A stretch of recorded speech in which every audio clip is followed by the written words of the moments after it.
J&V Restaurant Supply Team with Captain Darian White, Cola Bad Bear with rebounds, Miami.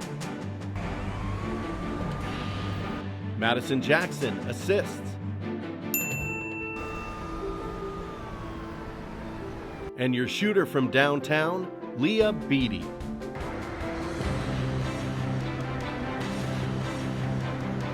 J&V Restaurant Supply, savor the difference.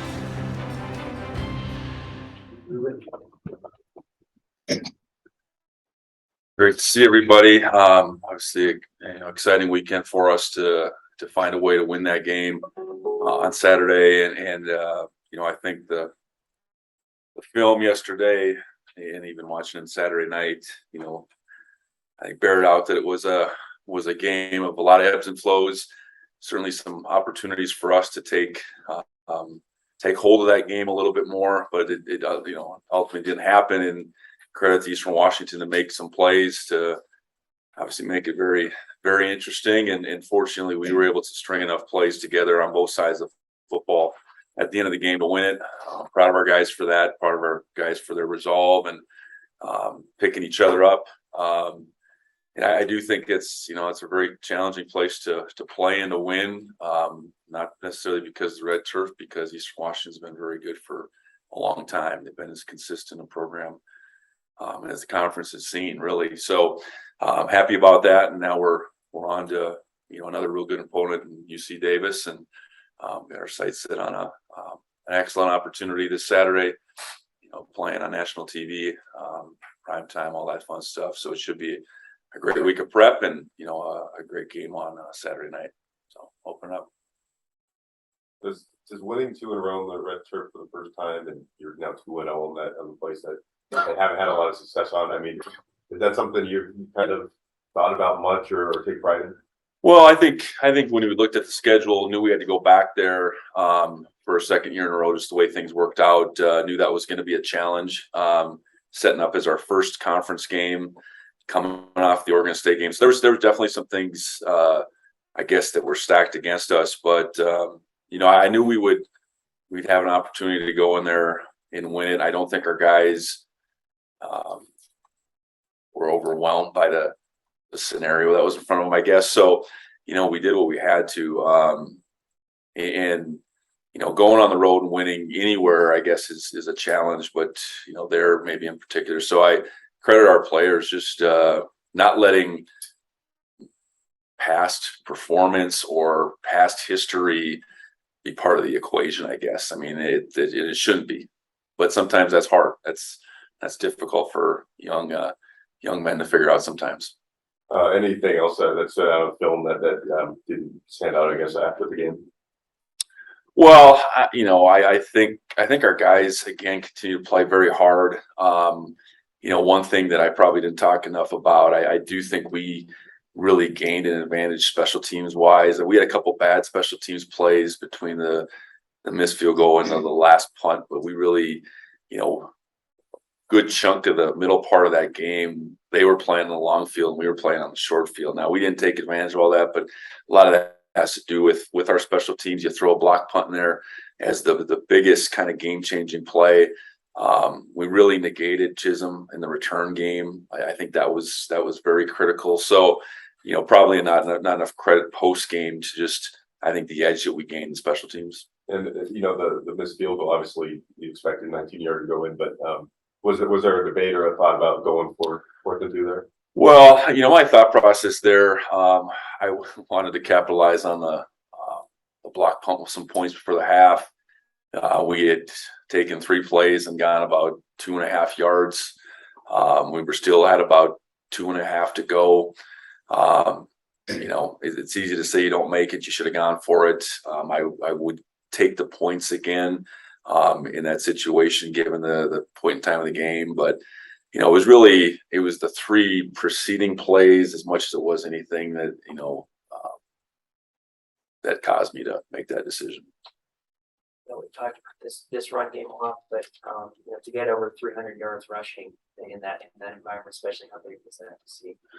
Well, it was big, and I know for the first time in a bunch of weeks we did it a little bit more traditionally with a running back contributing to that, and it was great to see Elijah step up to that opportunity. I know we spoke to his lack of opportunity at the Oregon State game, and there was a lot of things that went into that were kind of out of his control, and even I think Taylor's control calling plays. So, I really appreciate how he responded. I think we know we can get some mileage out of our quarterbacks. We got a couple plays, I think, with our receivers mixed in, but to get some traditional run game out of from a running back was big, and I think we'll continue to get guys back and healthy, so that should continue to be part of what we expect each week. Yeah, and then looking into this week, is there any is there any different prep for a primetime game, or I guess what is that? Well, we've played 2 night games to this point, not as late. We did play this late. I know the Weber game was an 8:00 plus game last year. The Sam Houston game was a later game. So our guys have at least, gone through. It's really the waiting over the course of a day. We practice in the mornings, so it's flipping our schedule around. All of a sudden, practice at 8:00 wouldn't make any sense. 8:00 at night, so it'll be dark, and we've played without lights before, with in front of the lights, but in the dark, I guess, before. So no, I think it should be a great environment for our guys. I know the weather looks like it's going to be pretty solid all week. I know it's October 1st, so you can probably get just about anything, but it should be a great environment. It's a great opportunity for our school, for our conference to be be on that stage on ESPNU. And then look ahead to Davis. I guess what do you see from them? I know Gilliam's kind of a standout right back. Yeah, they're to this point, being 1-3, I don't think tells a story. They were right there against South Dakota State with a chance to tie. Last Saturday's game against Weber, that was a back and forth affair. So I do think, as I've seen them, I mean, we haven't played them since I've been here yet, but offensively very diverse, a lot of weapons. Shoot, the quarterback at Hastings at 39 completions, I think, to 10 plus different guys. They use their backs out of the backfield really well. Gilliam, is probably as good an offensive player right now as there is in the league. But receivers, tight ends, use the running backs in the pass game quite a bit. And then on defense, I think they've played really good defense to this point. They give you a lot of different looks. Multiple front defense that we haven't seen in a few weeks now. So an adjustment on that end. We're gonna have to play well to win. There's no denying that, and this will be a great challenge for us. How's Tommy doing? I think he's feeling better. He was out there this morning. So progress from Saturday, and that's what you want to see. It's our hope that he can continue to make progress through the next couple of days, so that next week he's able to be active. And that's still a work in progress. So inactive for sure on Saturday then. Yep. Any other injury, Jeff? I mean, Jeff will be back. Jeff was kind of a lingering head injury from the Oregon State game that midweek it was determined that he was going to be out. Lane is practicing this week. I know we got to sort through how effective he can be, but he's full go practicing. So I suspect that he'll be able to contribute. Tight Fleischman is back.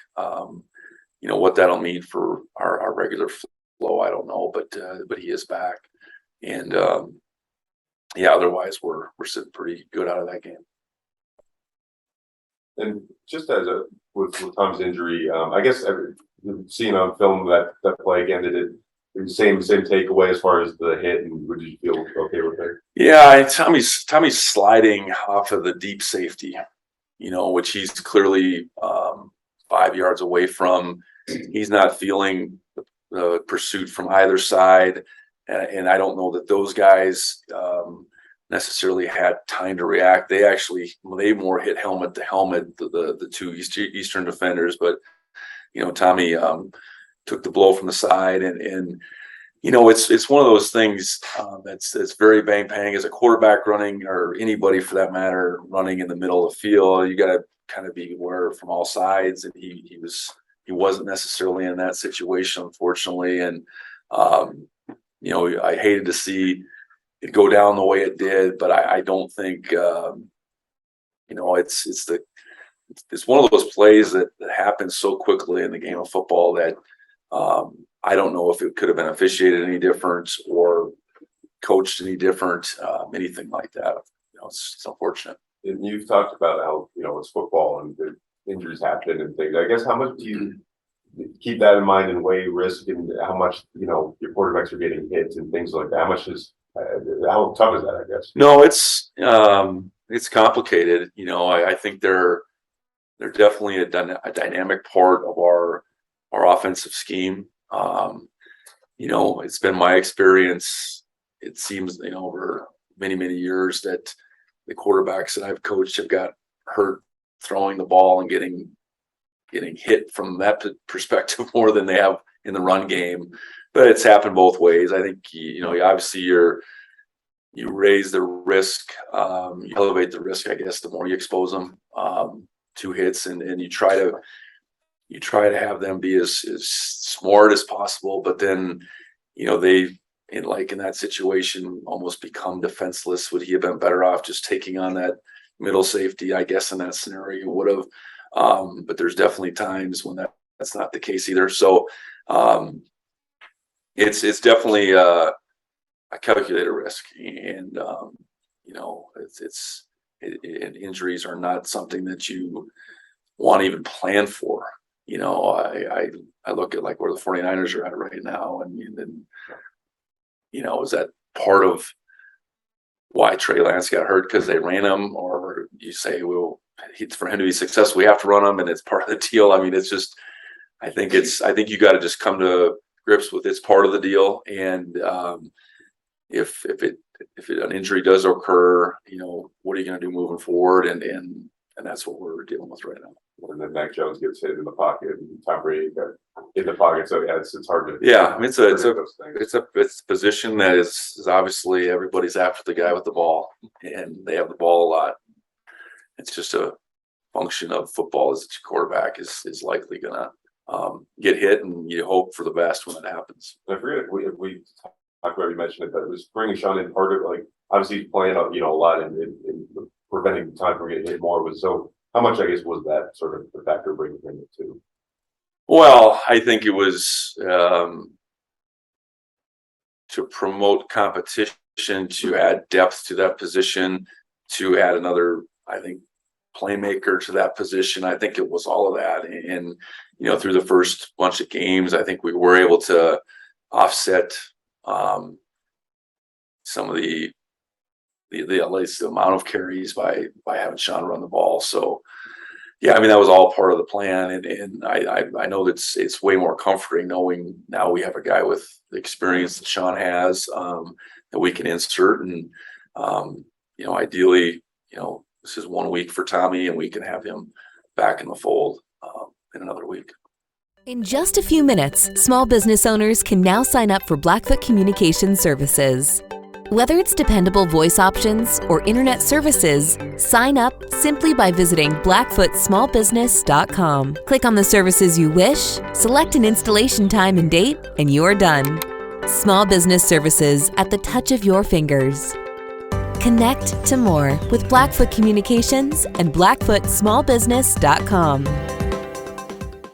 Well, speaking of Sean, he'll get his first start in a Bobcat uniform this weekend. Have you had any conversations about that, or what are your expectations? Well, I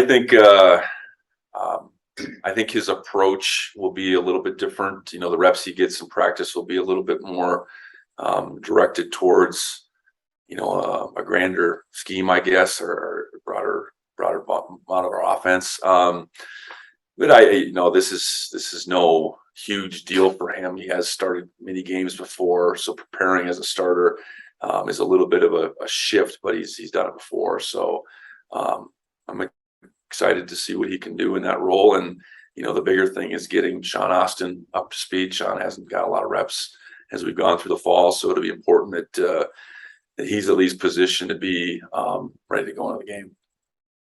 With Tommy and Sean, you guys run a lot of 2 QB stuff. Would you do that with Sean Austin? I don't know if it's as desirable, with Sean and Tommy. I think it's clear that those 2 guys are, 2 of our better runners, especially given our situation that we've been in with our running back position. So no, I don't see us going down that road. I think Danny leads the team in tackles right now. I guess what have you seen from him through 4 games? I know he's involved in that crazy play. Yeah. The game, but what have you seen from him through 4 games? Well, he's around the ball. I think he's got really good instincts, and that's ultimately what got him to that position to be the starting Mike. I do think that group of 3 guys is playing good football. Cal and Nolan as well. But Danny's taken a big jump from where he was last year. I think when he played last year, he did some things, but it wasn't enough to say he needs to be on the field regularly. And now he's obviously earned that opportunity and has made the most of it so far. Yeah, and you mentioned that group of 3. I guess how big? I know building depth has been such a key for this team, but how big is that to know you got 3 guys, including Nolan, kind of in that group, that there's not much of a drop off there? No, it's good. It's what we had intended to do last year. Nolan got hurt pretty early, and we really leaned on those 2 guys, Cal and Troy, almost exclusively. So to have 3, and I do think we have some guys developing behind that. McCade O'Reilly's going to be out for a few weeks, but McCade was really making some strides. I think Alex Johnson, if given an opportunity, could go out there and play winning football. Jory Choate's come a long way too. So, that position is critical in our defense, both linebacking spots. And, those guys need to be around the ball. They need to be seeing things correctly. They need to be getting us in the right checks. And then when they get an opportunity to tackle the football, they need to do it. And they've been doing that for the most part. Join Town Pump's Pump It Up Rewards Plus program and never pay full price for fuel again. Save 5 cents on every gallon every day at any Town Pump across Montana. Plus, earn and redeem points on your favorite in-store items to get free stuff with our clubs. Stop in and pick up a rewards card. Download the Pump It Up Rewards Plus app today. Or visit townpump.com/rewards to register and start saving. Right down the road. Pump it up. Oh, yeah. Yeah, I have a few for you. Hi, Coach. First of all, we talked after the game on Saturday about how it could be sort of a launching point for you guys, right? Having a great win in Cheney. How do you go about harnessing that momentum without talking too much about the past and focusing on the present? Well, I think you try to pull out the positives and the fact that, okay, we definitely have some guys that can make plays when called upon.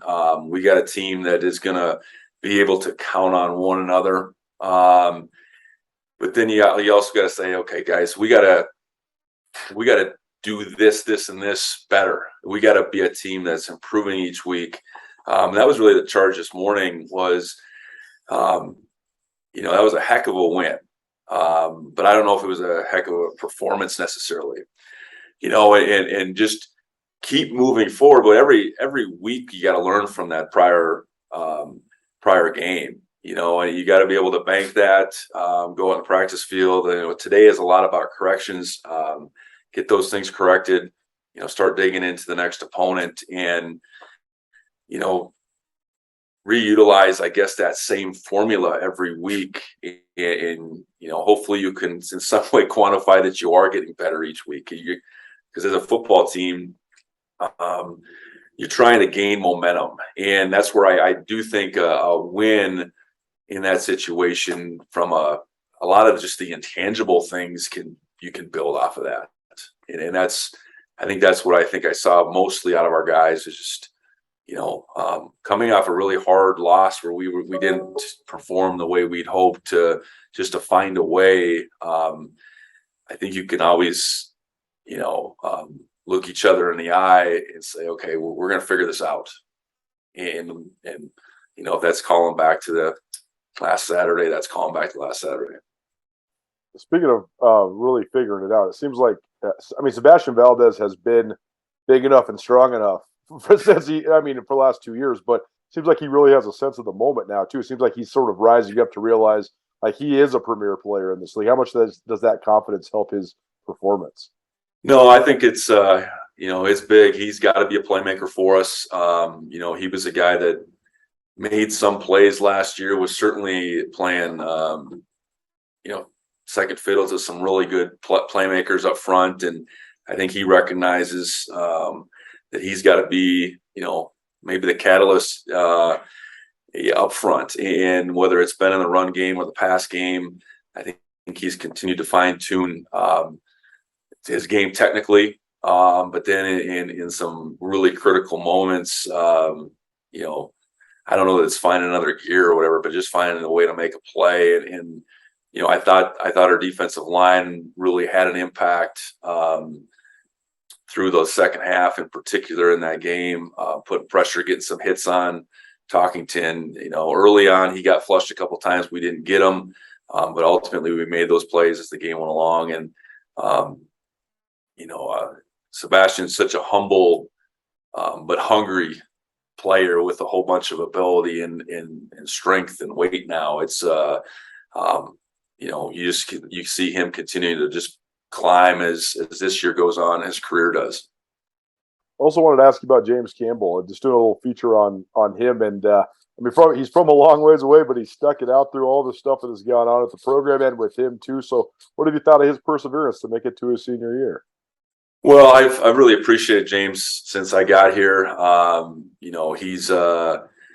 He's a very determined young man. I think that determination has allowed him to withstand being a long ways from home, being an offensive player that's become a defensive player, having a real impact on special teams takes, especially as a younger player, takes a kid that is determined to make an impact no matter what. So, I really thought James responded on Saturday with a good game.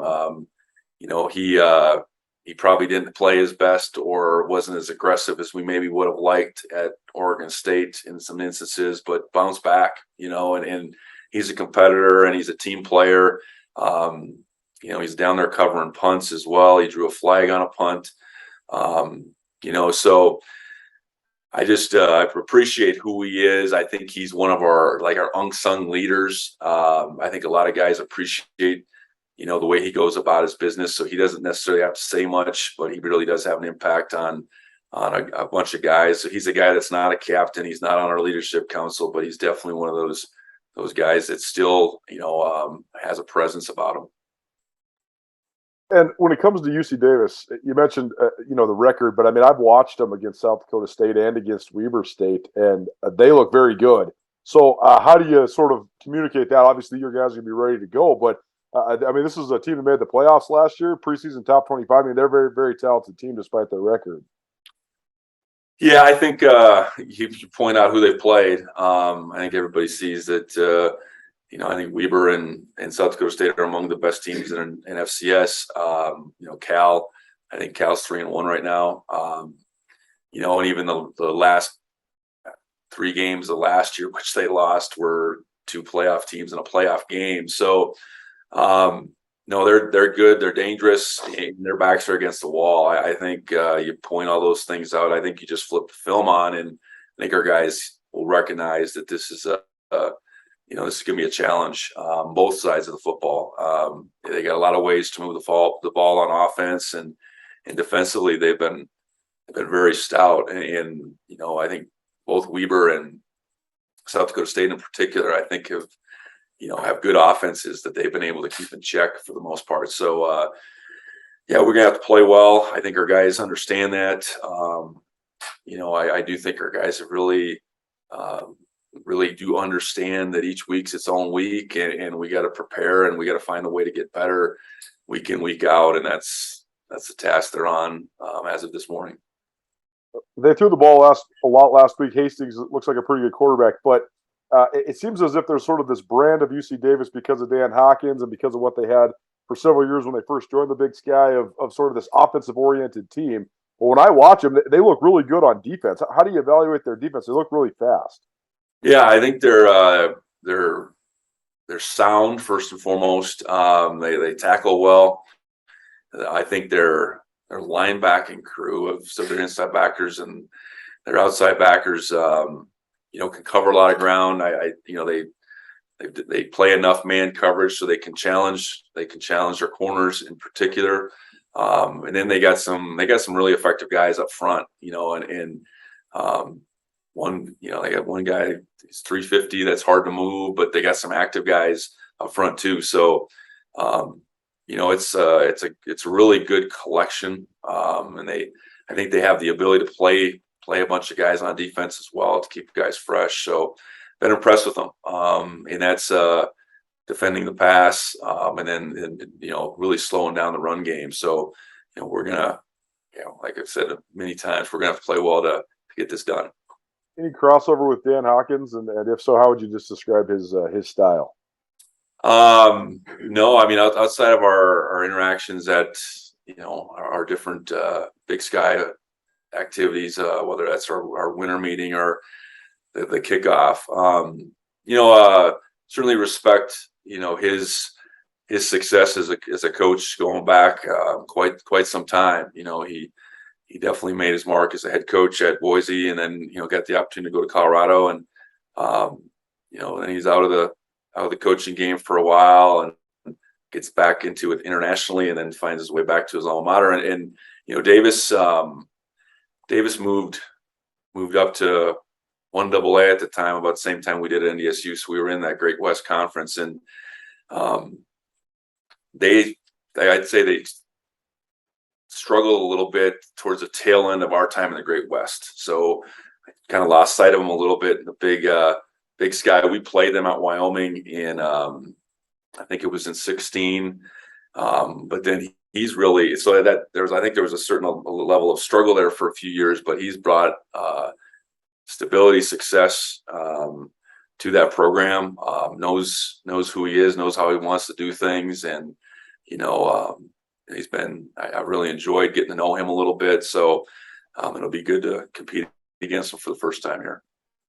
And last one for me, Davis had a couple all-league preseason all-league offensive linemen, and I know that Jake Parks has been starter and All-American caliber there guy on the inside of the offensive line for a while. Does that show up on film? I mean, did you see them have a pretty talented offensive front? Yeah, they're not the biggest, weight wise, but they're athletic. I think that's what you see. So, with that athletic, they got good length. So they're good both. I think in the things they ask them to do in the run game are more from an athletic perspective, I'd say. But then protect the passer, they're good. So yeah, you throw the ball 59 times for and or whatever it was, 57 times, and you're having to pass block a lot, and you're protecting that guy pretty well, and he's got time to throw. So they've anytime you're balanced like they are, it does start with an offensive line that can both run and pass block and has athleticism, and you can really ask them to do a lot. So they've been impressive. In a few minutes, small business owners can now sign up for Blackfoot Communication Services. Whether it's dependable voice options or internet services, sign up simply by visiting blackfootsmallbusiness.com. Click on the services you wish, select an installation time and date, and you're done. Small business services at the touch of your fingers. Connect to more with Blackfoot Communications and blackfootsmallbusiness.com.